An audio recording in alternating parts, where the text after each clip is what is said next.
and so much more. We are excited to answer your questions tonight. I'll start by introducing the panel.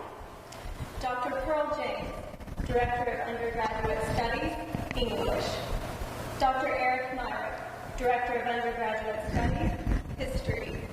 Dr. Jeff Rogers, Director of Undergraduate Studies, Modern and Classical Languages, Literatures, and Cultures. Dr. Heather Campbell, Director of Undergraduate Studies, Hispanic Studies. Lily Bramley, Student, English and Anthropology, dual degree. My name is Reagan Wilson. I am the Director of Enrollment Management for the College of Arts and Sciences, and I will be your moderator this evening. Tonight's panel is here to answer your questions about the humanities. Our humanities majors include English, Foreign Language and International Economics, Hispanic Studies, History, Linguistics, Modern and Classical Languages, Literature and Culture, Philosophy, and Writing, Rhetoric, and Digital Studies.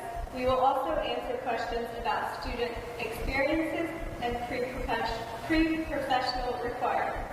We will likely only answer questions directly related to these areas on the air. We only have representatives from our 4 largest humanities majors, but we will try and answer any other questions you have regarding the humanities, and if we can't answer them, we'll get back to you in a day or two. We also have admissions and residence life on staff to answer questions behind the scenes. Feel free to ask any questions you might have for them. We won't answer them on camera, but we'll get back to you in the comments. We are scheduled to go for about an hour this evening, but we'll keep going until we've answered all questions. Lily, the first question is for you. Why UK and why English as a major? So I chose UK because I'm actually born and raised in Lexington, Kentucky, and all of my siblings already went to UK, so it was just kind of destined to come to UK. And I also really just love the community feel. It's really small, and you get to know everyone, so I just knew UK was for me.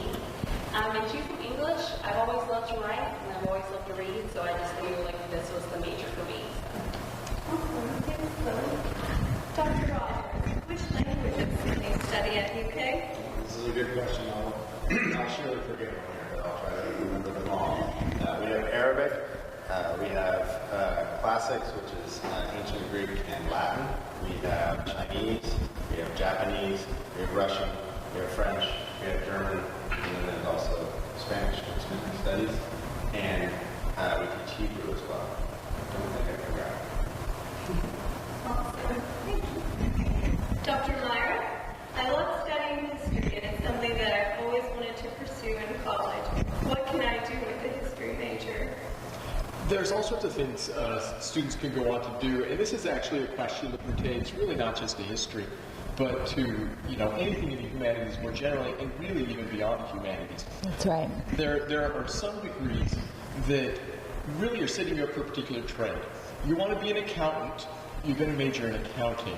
On the other hand, lots of other degrees, and that includes history, that includes English, philosophy, the languages, it includes biology, anthropology, even going beyond the humanities, are degrees that set you up with really a series of skills that you can apply in all sorts of settings. And so history isn't going to set you up necessarily to be a historian. Some of our students go on to do that, but they go on really to do all sorts of different things. We actually have a course. We call it History Careers. It's not specifically about history careers per se, but careers you can go on to do. And in that course, we really focus on a couple of different things. Number one is teaching students to articulate how the skills they learn in a history classroom, or in general in college, can be used in a variety of settings. And how do you sell yourself to a potential employer? The second thing we do in the course is we bring in alumni, former students. They've majored in history.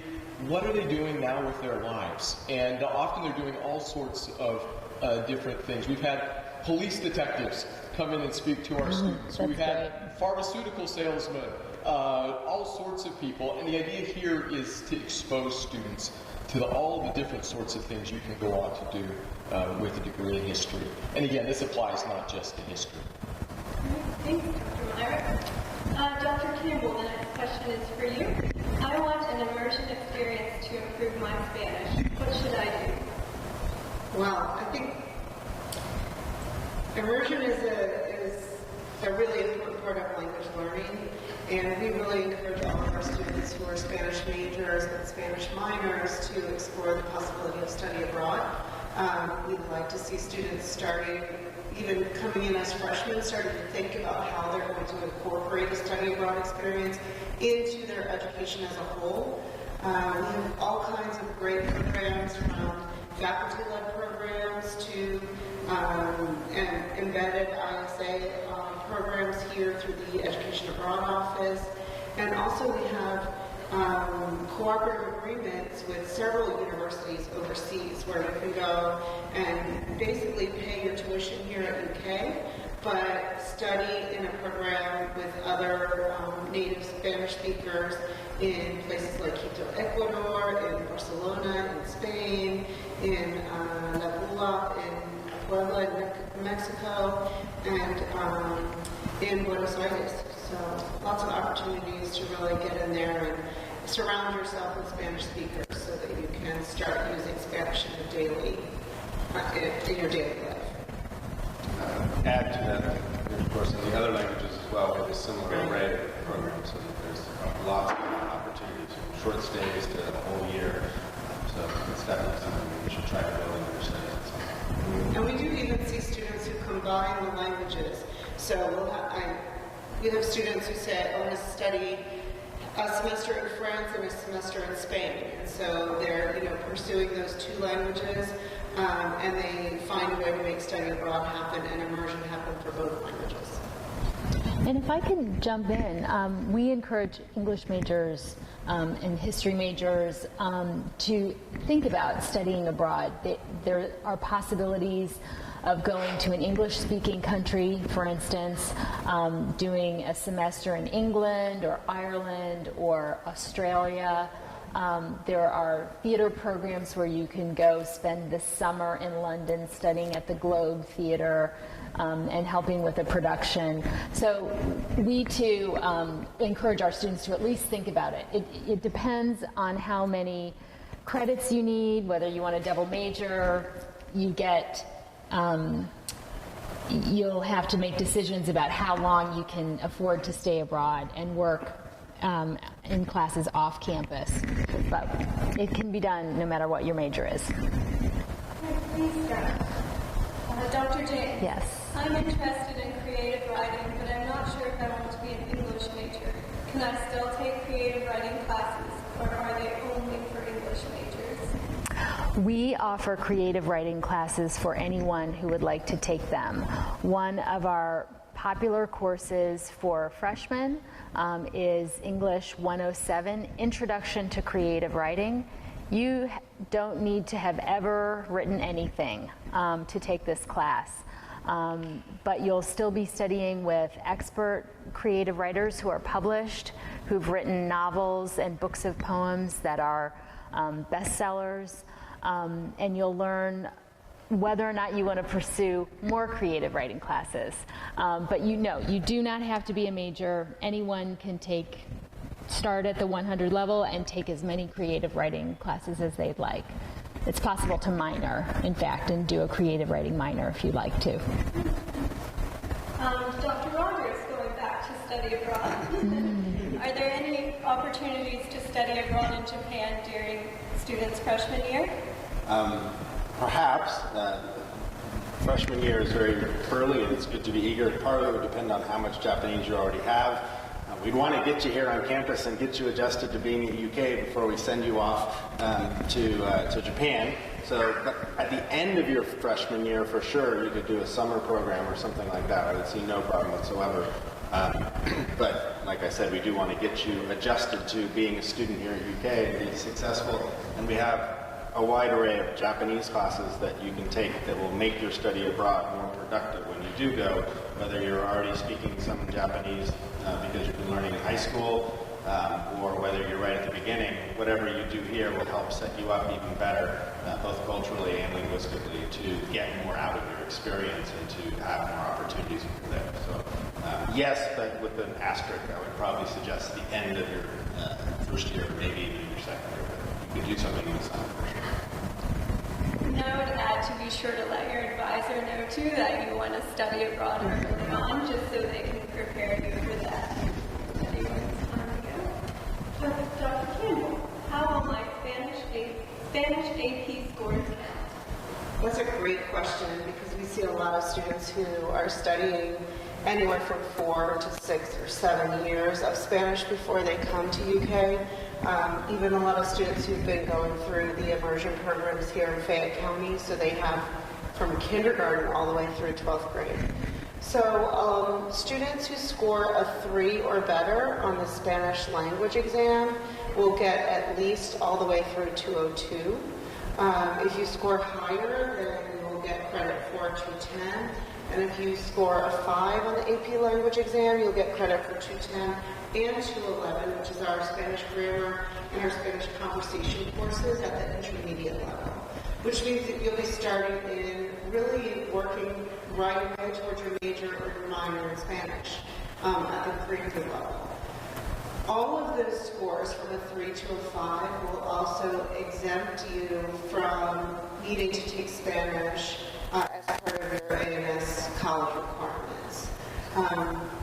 If you take the AP Spanish Literature exam and you get a 3, then you'll get Spanish 210. If you get a 4, then you'll get Spanish 315, I believe, which is an intro to literature course.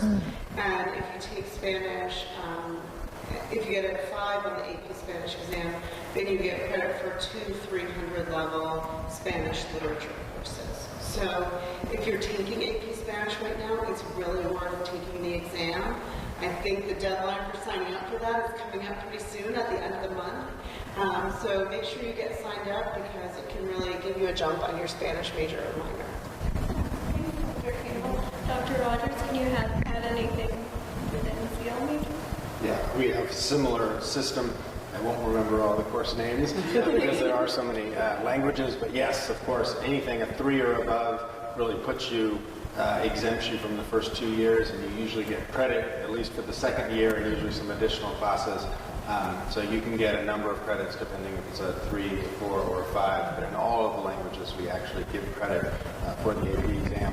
And a 3, so if you're worried about taking it because you don't think you'll get a 5, even a 3 is demonstrating a great deal of competence and tells us a lot, and we can trust that you can move forward and take more advanced courses. So I would strongly encourage you to take the exam.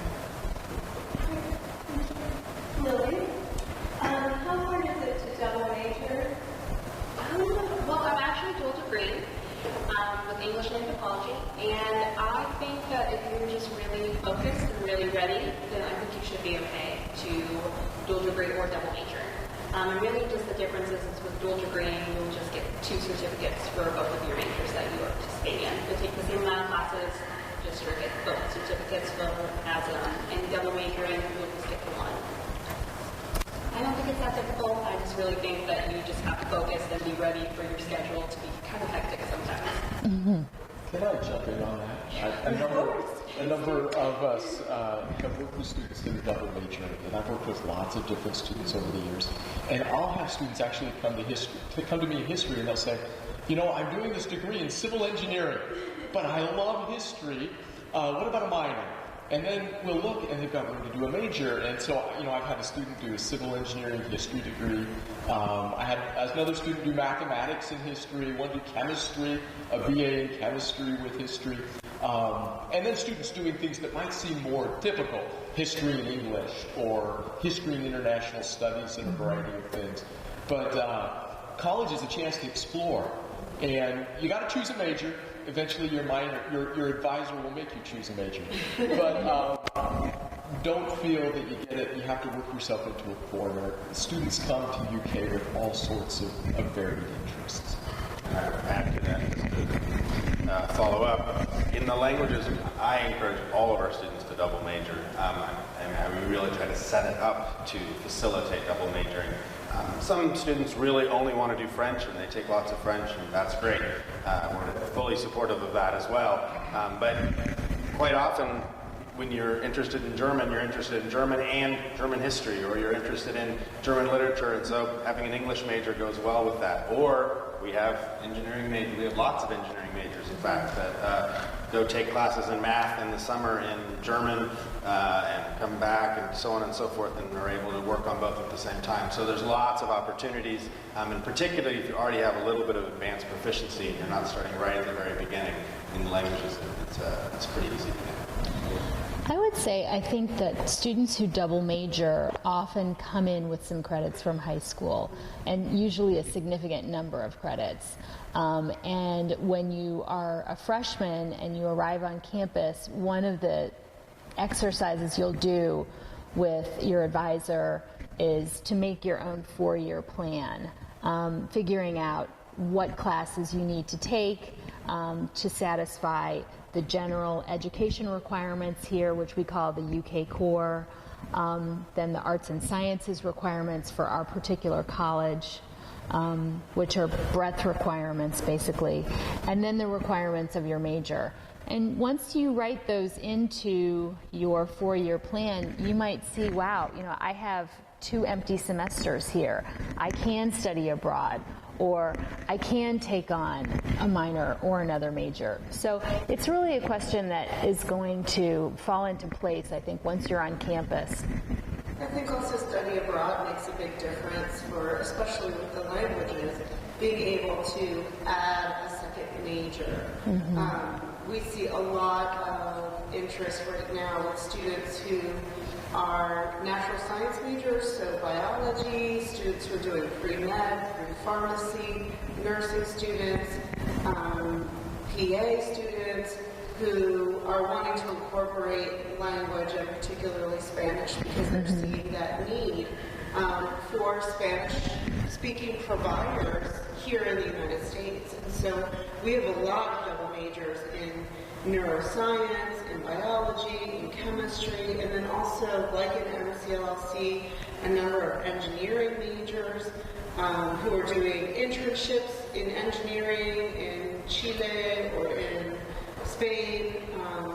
So I really think study abroad can facilitate your achieving a major instead of a minor in a lot of ways, because it opens up that opportunity to get all of those courses in a chunk. Often students who study for a whole semester will come home with 5 Spanish courses. So then it allows you to distribute a little bit easier the rest of them. Thank you, guys. Are there living learning programs for humanities majors? So I can answer this one. The College of Arts and Sciences actually has 3 living learning programs. We have STEM CAP, but we mostly recommend that to our STEM majors. And then we have the International Village in Lexington Gage. The International Village is good for students who are interested in other cultures. And the fun thing about International Village is that domestic students are paired with international students in the dorm, so they really get involved and get to know that other culture. And then the other is Lexington Gage, and that's for students who are really interested in Lexington, the community, even UK. You get to learn a lot about that in that LLP. Great.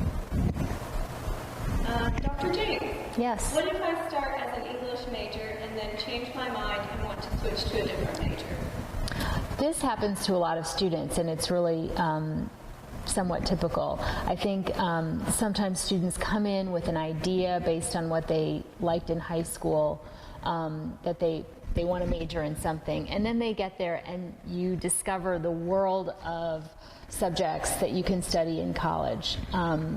We have a lot of students who come in wanting to do English and then deciding that they want to do gender and women's studies, for instance, which is something that most high schools don't have. And they're very paired disciplines. So sometimes the students double major, sometimes they switch. But it's not something that is it's not problematic. The thing about switching majors is you still get something out of those classes that you took. If you take a class and you decide, I don't want to continue in this subject, you can still be confident that you've learned something in that class, that you have found a new way of thinking, perhaps gained some new skills. So even though it might feel for a minute like a dead end, it's actually a good learning experience. And I think part of college is finding your passion, but also finding out what you don't want to do. And I think there is room for that. So it's not, if you're not sure, you can choose a major and you can always change. It's fine. Well, it's been years, but when I first arrived here at UK, I taught the history department's capstone. And it's the end of your senior year, and you take this seminar and you do a big research project. At the end of the capstone, I had like 12, 15 students in there. All of the students do teacher course evaluations. They give you feedback, what worked in the course, what didn't. And we had a series of questions we'd ask at the time in history. And one of the questions was, what have I learned from this course? And one poor student, this is the capstone, they're graduating. They wrote, I have learned how much I don't like history. And the next question said, what have the readings taught you from this course? And all the students liked the course. I got along fine with all the students. But this poor student wrote, the readings have further instilled me how much I don't like history. And I remember seeing this at the time, and I thought, oh, what a tragedy. This poor student has been sticking out with a major that they didn't like. And so, I meet with students all the time. I'll say, explore. Don't be afraid to let go of something. Don't be afraid to try something new, even if you're worried you're not going to do so well. It's a chance to learn. And eventually you're going to graduate, but don't spend your 4 years doing something you dread. So. I think even just as important is that you're going to, even if what you study doesn't seem that practical, if you really like it, and you have a passion for it, you're going to learn a lot more, you're going to do more with it, and you're going to be more successful after you get out of college, after you leave UK. And so sometimes the pressures to be practical, drive students to certain majors, but there's a lot of students out there that don't want to be dentists, that maybe think they're attracted to, the incomes that come with dentistry. And if they can be passionate about something else, there's lots of opportunities in the world. And we can give you a foundation to go explore some of those and figure that out when you're done. Lily, how many times have you changed your major? I changed my second major like 7 times. And I really just had to fill out all my classroom and decide what really worked for me. It took me a little bit, and then finally I ended up choosing anthropology. And I went to the Career Center to find out what would be my best career options. So it just took me a little bit of time to feel everything out. But I'm glad I took those classes because they were really helpful and they're really beneficial, especially on resumes. For later on, I can say I took this class. Dr. Myra, are there research opportunities in history? There are. It depends on the nature of what a student wants to do. Let me give you an example.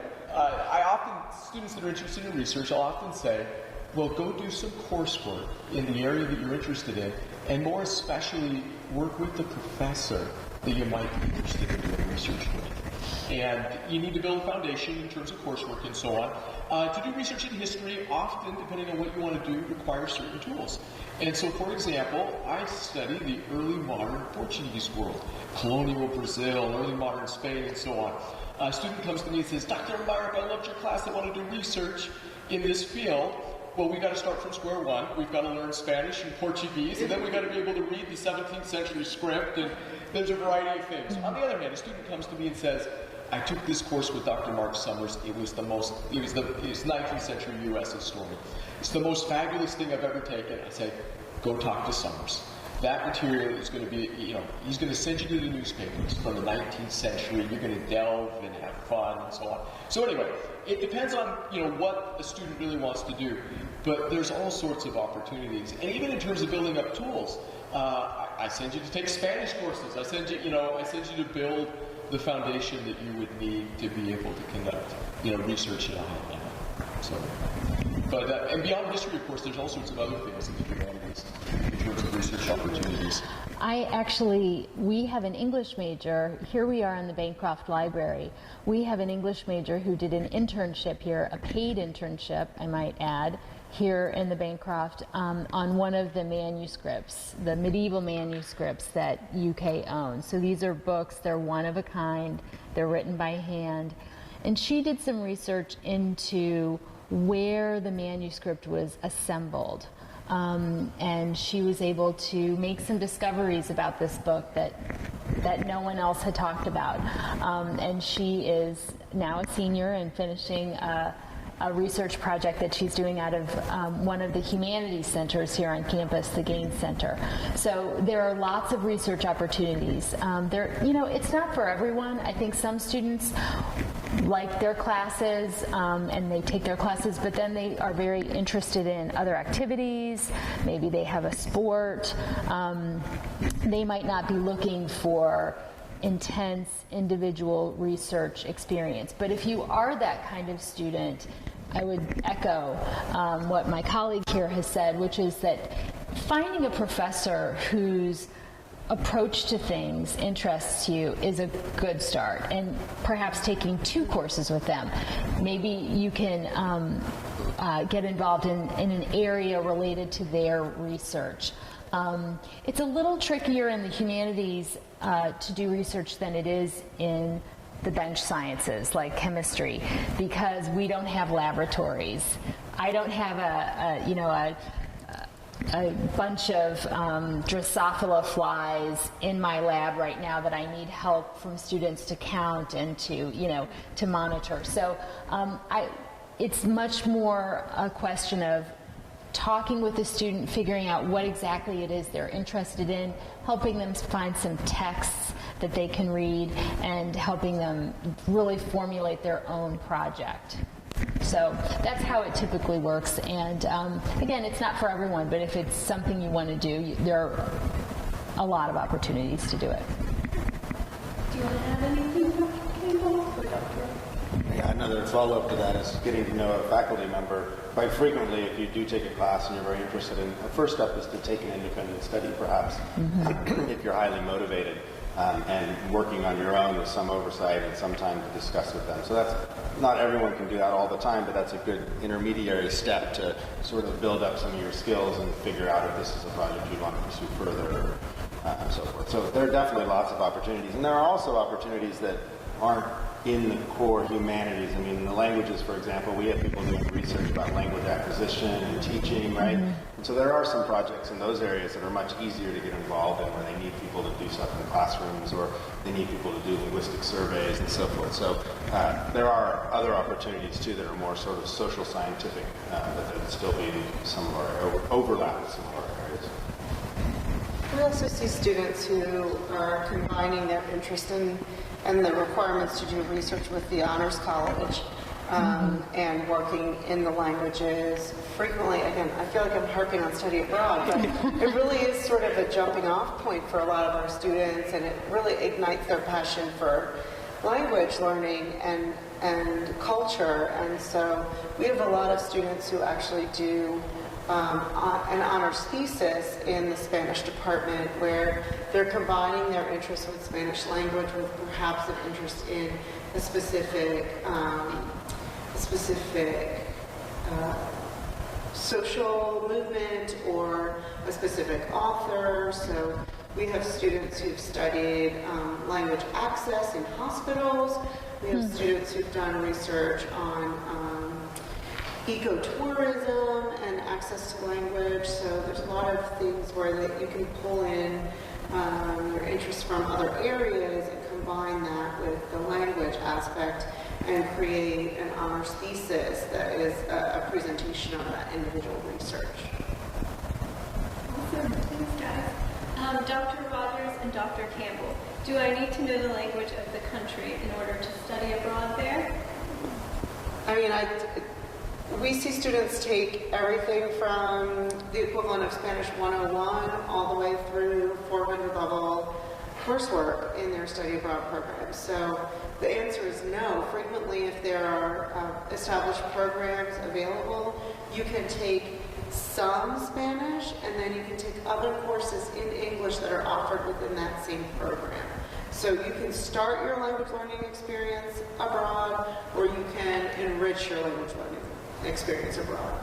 We have, there's a lot, depending on the program, we have lots of students who go to Italy and do Renaissance things, it's all English. And then they take an Italian 101 class while they're there, and so forth. And then even in Germany, that we have there's a institute in Berlin, and they do media studies, and so most of the curriculum's in English, but they take some German classes while they're there as well.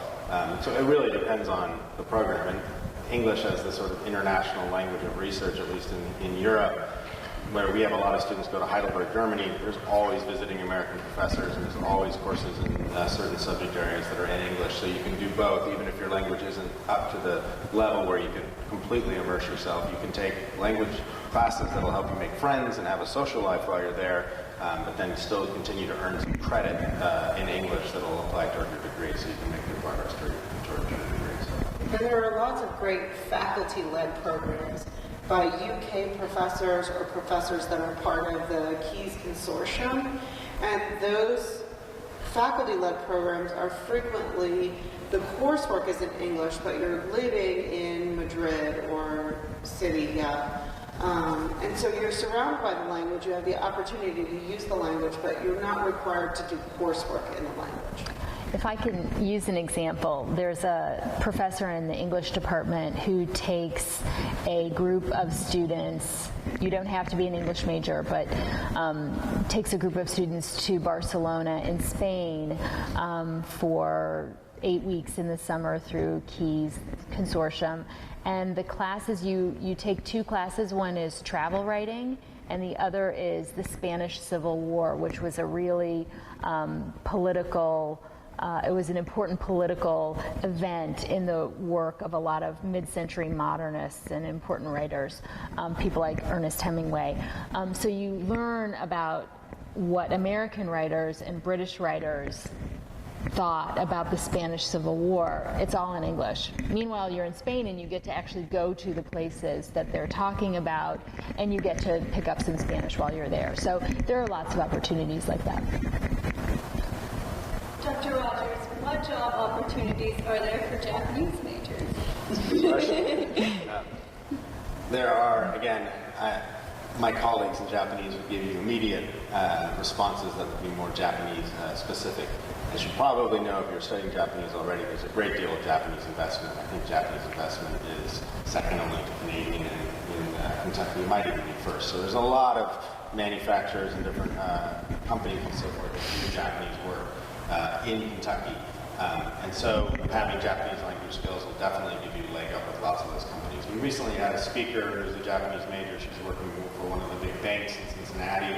She does all kinds of business back and forth between Japan and the U.S. And she only had a Japanese degree when she started working for the bank. She later got a business degree while she was working for the bank, but it was the Japanese that got her in that. So there's lots of different opportunities. There's not, like we said, like Dr. Myron said earlier, there's not a certificate you get that says, okay, you get to go work at this accounting firm now because you have a Japanese degree, right? You still have to go make your future to a certain extent, and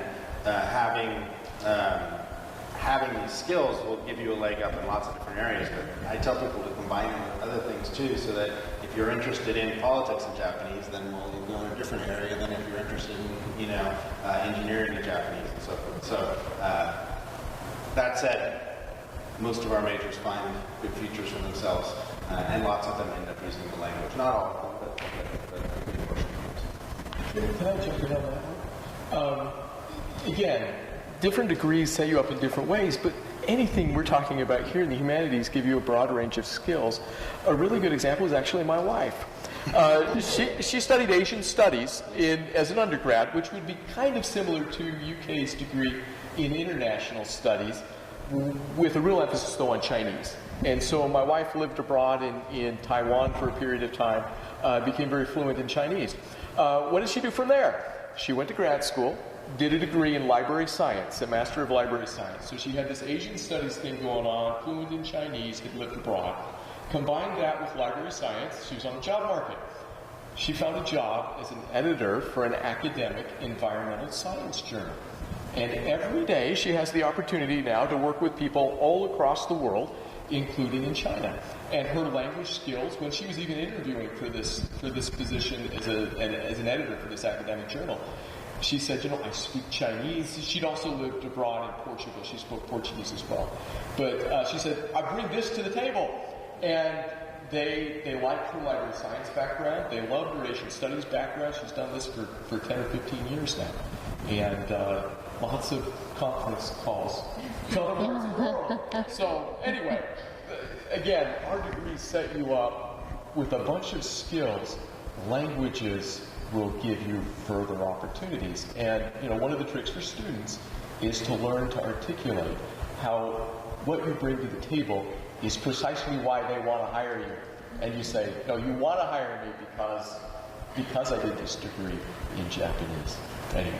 And I should follow up that we have a program called FLY, which is Foreign Language and International Economics, with most of the languages now, where you can get basically economics degree along with your language degree. So you're sort of getting the practical, you're beginning to understand the global economy to a certain extent and how things work in business, and combining that then with some area expertise in a part of the world, and then some language skills that would allow you to at least break the ice and begin conducting maybe rudimentary business in whatever language it is that you studied. So that's another way to maybe combine the practical, or to insert some practicality into the major you choose. Great, thank you. Dr. Meyer, what is a history class like, and will I have hundreds of students in So in terms of, first off, what is a history class like? No two classes are going to be the same. I have 30 plus colleagues, each is gifted in their own way in the classroom, and set things up and do things differently. History department is a place where my colleagues and I would love to teach, and you'll see it in the excitement that they bring to the classroom. I've got colleagues, in terms of examples, who are jumping on tables. I have other ones who start class by playing music.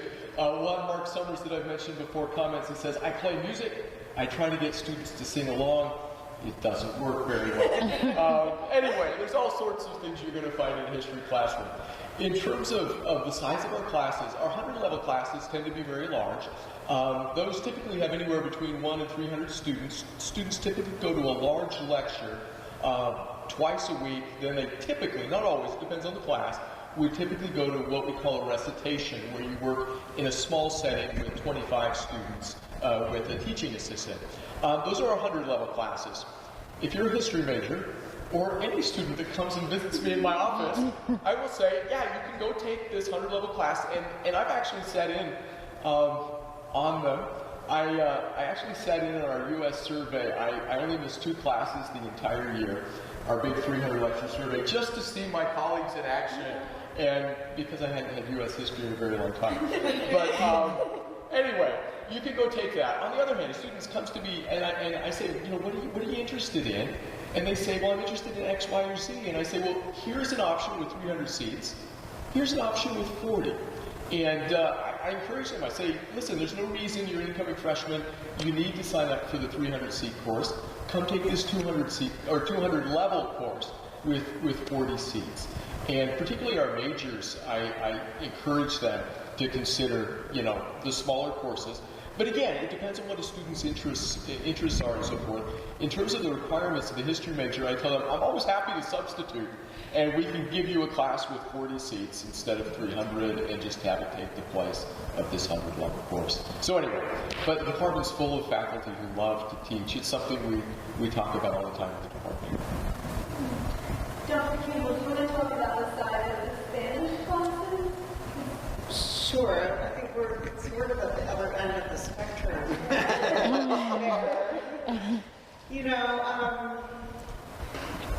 Our foreign language classes, and I think this is the case with FCLLC also, are very focused on creating a communicative environment. We feel like that's an essential part of language learning, and that requires much smaller classes so that all students get a chance to interact with other students, interact with the professor in the language, starting from 101. So the largest classes you'll get at the elementary level will be 27 students in a classroom.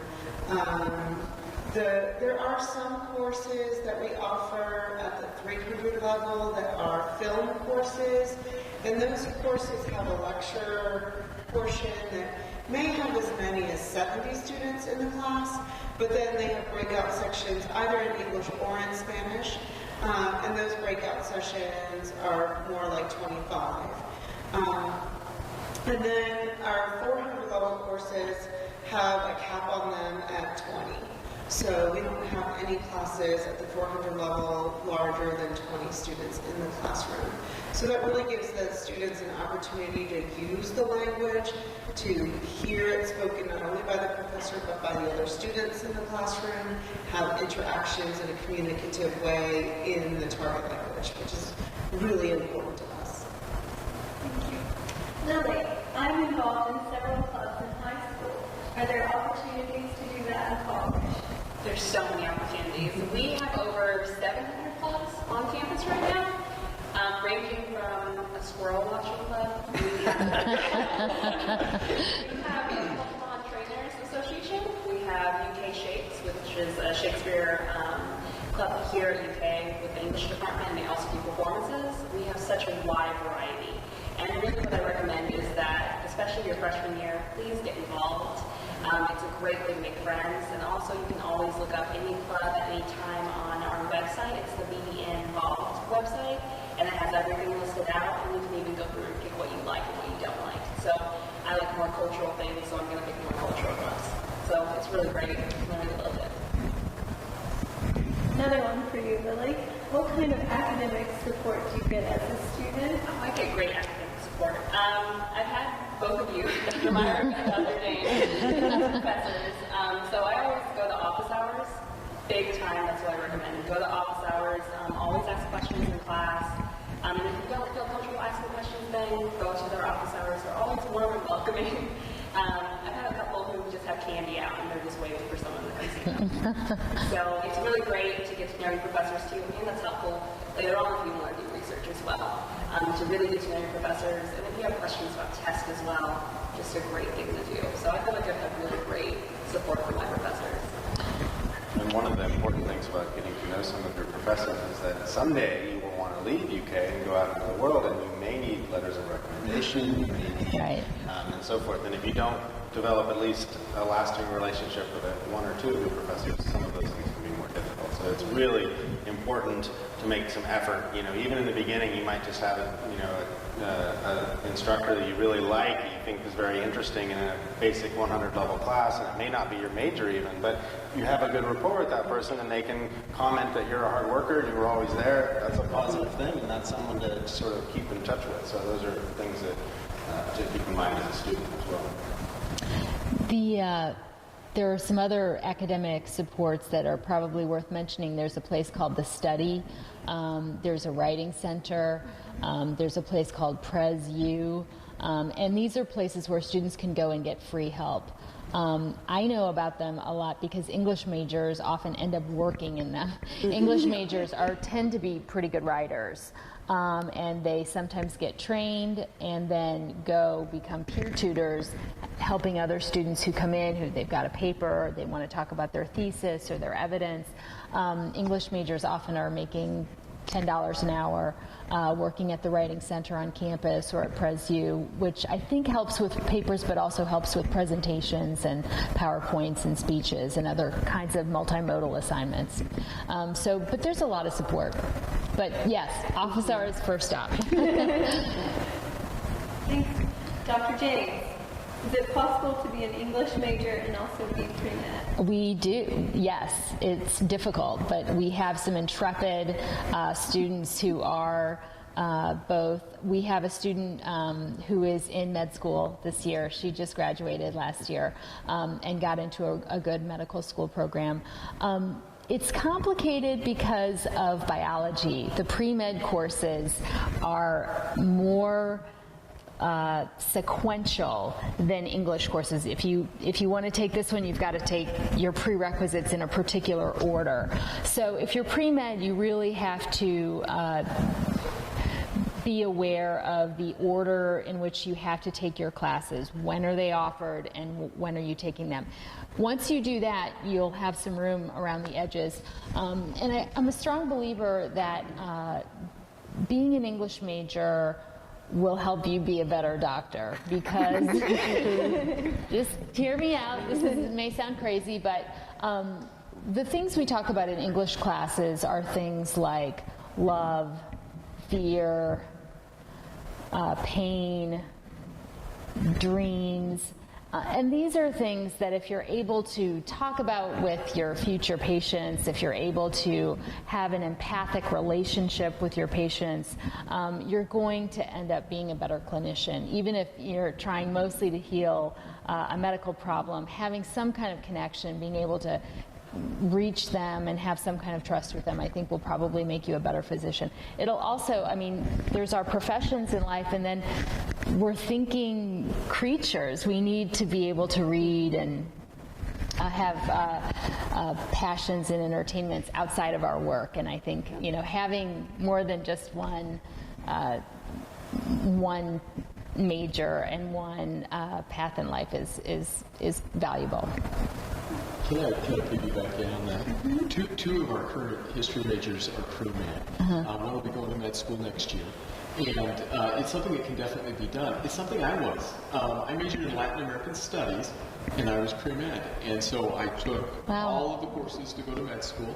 I was filling out my AMCAS applications when I decided that that wasn't what I wanted to do the rest of my life. And I went and became a history professor of all things. But it's something that can be done. That's interesting. I send our students to talk to the pre-med advisor. The college has a pre-med advisor who says, you're going to take the MCAT. You got to have these courses so that you're prepared to take the MCAT. If you're going to go to med school, you need certain things. You need 2 years of chemistry, including organic chemistry with labs, a year of physics with labs, a year of biology with labs. These are the minimum amounts the medical schools typically want. They're going to want you to take a year of math, preferably with calculus. There's a variety of things. But you can do that with a humanities major, particularly if you come in and say, okay, I want to pair English with preparing to med school. In terms of getting into med school, a higher percentage of philosophy majors, history majors, English majors actually get into med school as opposed to majors in the sciences. Doesn't mean that there's a ton of history majors or English majors in med school. It just means there's a lot fewer applicants. And so it makes you look different, as opposed to on the typical biology major with the other 3,000 people that are incoming biology majors. You look different, and that can be important in terms of med school. Along the way, you may discover you don't want to go to med school. You can go become a history professor in English and whatnot, but anyway. You can even do, oftentimes, at least in the languages, you can do a bachelor's of science in the languages. So we have students who go to med school who just get a bachelor's of science in German. So they take a lot of science classes, but they don't have another degree. You don't have to have a certain degree to go to med school. You just have to have a certain background in science and be able to perform a certain medical test. So you can take care of that in lots of different ways. I suspect that the students who do both and have something else tend to do better in their applications. In fact, there is an Ivy League school, I think it's Dartmouth, whose medical school has scholarships, particularly for humanities grads. So, it's something that medical schools are aware that they need to hire people who have some humanistic skills, who have the ability to listen and think and be compassionate and use their feelings and be more than just scientists. So. Dr. Campbell, I took Spanish in high school. Would you recommend taking it in college or picking a new language like French or Chinese? Well, of course you should take Spanish. Clearly you're already good at it. No, I think that we do have a lot of students who've taken Spanish in high school, and they come in as freshmen and they say, I'm not sure I want to keep taking Spanish. So, of course, it's wonderful to explore other languages also, and MCLOC has a wide range of languages. You can do something that's similar like Italian or French, or you can do something radically different like Arabic or Chinese or Japanese or Russian, right? But what I would encourage you to think about if you're trying to decide between languages is what are your expectations for the class, and what do you hope to do with that language in the future? So you have a leg up if you've started in Spanish already, right? And so you're able to develop those skills even more. And I would say that also remember that your high school Spanish class is not what we do in college, right? These are different circumstances. You know, maybe your high school Spanish class was full of a bunch of students who didn't really especially want to be there, but they're just taking their 2 years, right? I mean, we know that these things happen. So, you know, if you're passionate about a language and you get into a classroom where there's other people who really have a demonstrated interest in that language, it totally changes the dynamic of the class. And you really have an opportunity to sort of foster the interest that you have already. And then add another language to it. All that does is just broaden your mind, create better connections in your brain, all of the things that study a foreign language does for you. So. Dr. James, is there a school of newspaper I can work on? There are many student publications. There's a School of Journalism here at UK, and there are newspapers, but in English we have some literary journals. I'm holding the latest copy, the latest edition of a student-run literary journal called Shale, as you can see. Shale started about 12 years ago by a student who thought UK needed a literary journal, and he passed it on to a student in the year behind him, and every year it's been passed down. Students write the poems and the stories, they do the artwork, they do the editing, they do the design. It's something that we're really proud of in our department. There's a creative writing club called Graphite. Many of our students write for various college magazines. Some of them do blogs and online things. So there's a lot of writing opportunities for our students. Yes. Sorry. It's okay. I can talk some more about the creative writing options. A lot of students in English are less interested in learning about, say, historical British literature, something like that, and they're more interested in actually making literature and actually writing it themselves. And so we have a series of classes that are writing workshops, and they are limited to about 18 to 20 students. And what you do in that class is you write, you'll write a story, everyone will, and week by week you workshop each other's papers, each other's stories, for instance. And in the process of really looking closely at someone else's work and trying to help them make their story better, the theory goes, you too will become a better writer. So those are popular classes in our department. They're nice because they're small, and you really get to know the people in the class. You get to know their writing, and you get to know the professor very well. So those are popular. I did 3 of those, and I really enjoyed them. Yeah. Really great. Yeah.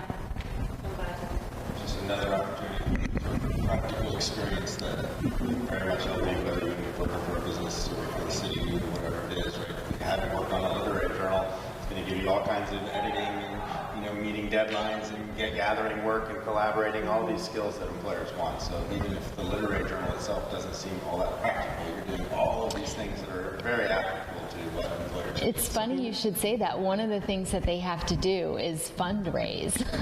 If they want to do more, we've had some people who are artists lately, and they've been contributing color photographs to the literary magazine. Well, it's expensive to print a lot of high quality color photographs, and so they've been really getting smart about how to raise money from various businesses in town and places on campus so that they can produce a journal that they're proud of. But yeah, that's a good takeaway skill, definitely. All right, anyone can answer this next one. How supportive are the campus libraries for student research? That room is beautiful. It is beautiful. I can speak to this because just last week I took my junior seminar to the library for a class, a tutorial. They have a research project in the class that we're working in together this semester, and I had spoken in advance to a librarian about their project, and he was able to put together a web page just for my class that linked to a lot of different databases that the university subscribes to and pays for. So databases that cost money and that most people searching the web wouldn't have access to. He put them all in one place so that my students in my class could very quickly find the resources that they need. And he also said, you can do an appointment with a reference librarian. I think they have a 24-hour chat line. There's a lot of great support for students who, hopefully you don't leave your paper to the last minute, but let's face it, some students do. There is help for you. Yeah, the reference librarians are really great. They really will go over everything and pick out all the books that you need or any articles that you need and you can't find what you're looking for. So. I should also mention the new library is a very student-friendly space. Students meet there and they study there together in groups, and I think your husband holds his office hours there, right? He does. There's a Starbucks. Yeah, there's a Starbucks. So this is sort of your quiet, rare book collection room, but the main library is open and there's lots of great areas for students, and it's always full. There's always students doing different things, whether it's doing a group project or presentation or reading and studying. And I would just add that,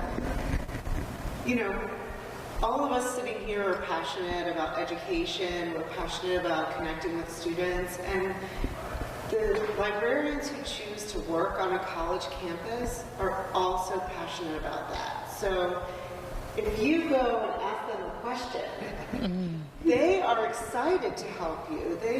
They love to be asked questions. They love to show you all the things that the library can do for you. So just like we as professors sit in our office hours hoping that our students will come to visit us, right? The research librarians are there just really waiting to be able to be of service to the students of the university. Not only graduate students, but undergraduate students also. And so one of the things that's really important for you all as students, no matter where you go to college, right, is to understand the human resources that are available to you and the passion that people who are college educators and researchers bring to educating undergraduate students, right? You're the largest population we serve. And it's the same for the librarians on campus. They're happy to help you. They want to help you. All right, I think we've answered all the questions. Thanks everyone for tuning in, and thanks to our panelists for answering the questions. If you have any other questions, you can email us at asrecruiting@uky.edu.